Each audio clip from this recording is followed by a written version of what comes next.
the message of Christ's birth, life, death, resurrection for sinners, it's preserved.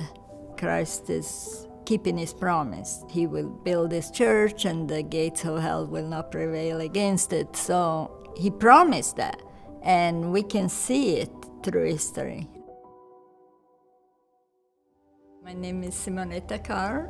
I'm an author. I was born in a town called Reggio Emilia near Bologna, but I grew up in Milan. If you live in Italy, you live around history all the time. I let my imagination go, and wherever I went, I would imagine myself to be back in some time in history. And then my mother was a writer, and she was also teaching Italian. She would help me to write, and I learned a lot from her. I was very disappointed, very disillusioned with the church, with the Catholic Church. I was looking for answers. I was asking people for answers.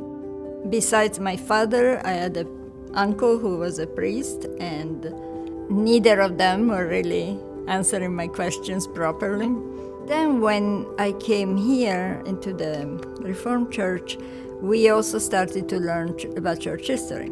I was fascinated, and then I was also homeschooling, so I started to say, well, if I'm homeschooling and I teach them about art and different things, I should teach them about church history too. I want to take the kids seriously, and I want to help them to learn up to their potential. So I wanted to put something together that was good quality, visually, in every way, and accurate historically. What do I want to say? How can I condense it? And how do I say it to kids? Sometimes that takes forever. It takes days and days of reading the original and trying to get the main point. And then how can I get kids to understand this? If you didn't have Augustine, for example, he really helped us to have a better understanding of grace.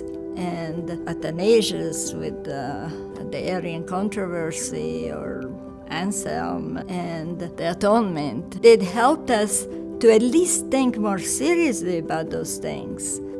In my church history book, I would like for the children to see history more as a symphony that Christ is using. Trying to focus on the gospel. Things I chose were very often things that would help the children to see how the gospel was preserved. Just by seeing how the church has lasted this long in spite of persecutions and heresies, and we're still here, and not only we're still here, but the gospel is still being preached in its pure state. So you can just tell that it's Christ that keeps the church going.